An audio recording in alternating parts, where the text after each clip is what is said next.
most widely cited piece of research is from Heidrick Struggles, one of the largest search firms in the world, and they have looked back at a 10-year time period throughout which they placed 20,000 executive leaders in many thousands of organizations. And when they went back and did the analysis to see, okay, what happened to those appointments, they realized that 40% did not make it roughly 18 months into the appointment. And so that was the big intrigue, and that kind of led me down to the whole idea of, okay, let me just buy a couple of books and educate myself on this topic, because quite frankly, I had experienced that myself in my HR capacity. It just never, appeared to be such a big topic for me, at least. And to my surprise, Jose, there was no book written on the topic, and I just could not believe it. So I thought to myself, you know what? I might as well be the first one that really does the groundwork, does the research, and then publishes a book. And so I'm delighted today that 4.5 years after publishing my book, there are 3 other books who have been published in the same field, although they all take just the lens of the CEO to transition successfully. So my book is titled Mastering Executive Transitions, the Definitive Guide, and it looks at what is uniquely different when you step up into the C-suite. And the other 3 books are written with, okay, I'm the new CEO. How can I now make the most out of my recent appointment, and what are the kind of things I need to look out for? So it's, fair to say that I, opened this discipline in a way, and really gave way to other thought leaders and authors to come forward and share their gifts with the world. Really good. In a way, you created a transition period for this field as well. So you took that first step that no one else seemed to take first. Mm-hmm. So yeah, now coming back to your question as to what gets in the way, which is the $1 million question, right?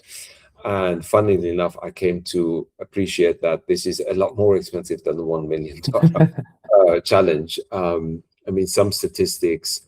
One of the sources I found was a consulting company that had crunched the numbers to look at how much does it cost on average if a S&P 1000 company CEO were to fail, which is the 1,000 largest companies in the US that are publicly listed. And that number is roughly $25 million. So if a CEO of, Apple, who's, by the way, just transitioned is about to transition as we speak, as we are recording this podcast, and it's a planned succession, there's no drama, not yet, getting in a way, where to fail. So let's say whoever, the name of the gentleman who succeeds Tim Cook, if he were to fail, that is going to cost Apple an average amount of $25 million. And I'm entirely sure, actually, for Apple, it will be a lot more expensive than that. But that's the kind of number you're looking at. And that gets us into the question of, okay, what are some of the reasons why that seems to be the case? I don't know about you, Jose, but what I can say is, as someone who's been involved in those appointments, working for those large organizations, there is a lot of energy, dedication, and attention that goes into those executive appointments. It's not like, oh, I'm the HR director of this division. I've just interviewed someone. I really like them. Okay, I'm going to make them CEO. No, there's multiple interviews involved, not just with myself, but with many other people. If it's a CEO appointment, typically the board of directors wants to get involved. If there is a process of some sort, it would really be a robust one, meaning there's background checking taking place, there is reference checking taking place, there's screening taking place, sometimes by the search firm. Oftentimes there's a psychometric being involved because they want to really make sure that the style and the cultural aspects of the leader is in line with the organization. Well, again, nobody takes a university graduate and appoints them to become CEO. So you usually have relevant experience, generally speaking, as a leader. And all of that said, 4 out of 10 don't make it, which brings us to the big question as to how can that be? What gets in the way? And so to kind of sum it up for you and for your listeners, what typically gets you promoted to the C-suite is functional or technical skills. It's your expertise, it's your work experience that really gets you to be the incoming CXO. And what gets you fired pretty quickly on the back end of that big promotion for you is the lack of the so-called soft skills, meaning people, culture, politics, or a combination of these three. So it's typically one of these things that gets in your way of success. If you were to add 2 or 3 other factors to that, the first one is, Marshall Goldsmith, who is a very famous coach and a mentor to me, someone who wrote a very kind foreword to my book. He wrote 42 books. Probably by now the number is 45 or 46.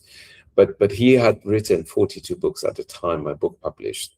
And only one out of those 42 books had outsold the other 41 books of his. And that book is titled, What Got You Here Won't Get You There, which is a very fundamental truth and pointing up to the fact that, look, let's say, Jose, you and I and a bunch of other kids are playing football. Let's just stick with this analogy.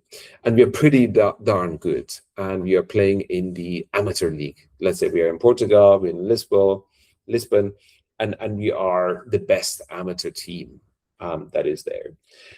And occasionally that gives us the kicker to be promoted into the Premier League. Now, if you and I and the other 10 individuals were to play exactly in the same way we played in the amateur league, that start of the Premier League season is going to be the end of the Premier League for us, because it's just a different set of skills and capabilities that are required at this new level of leadership.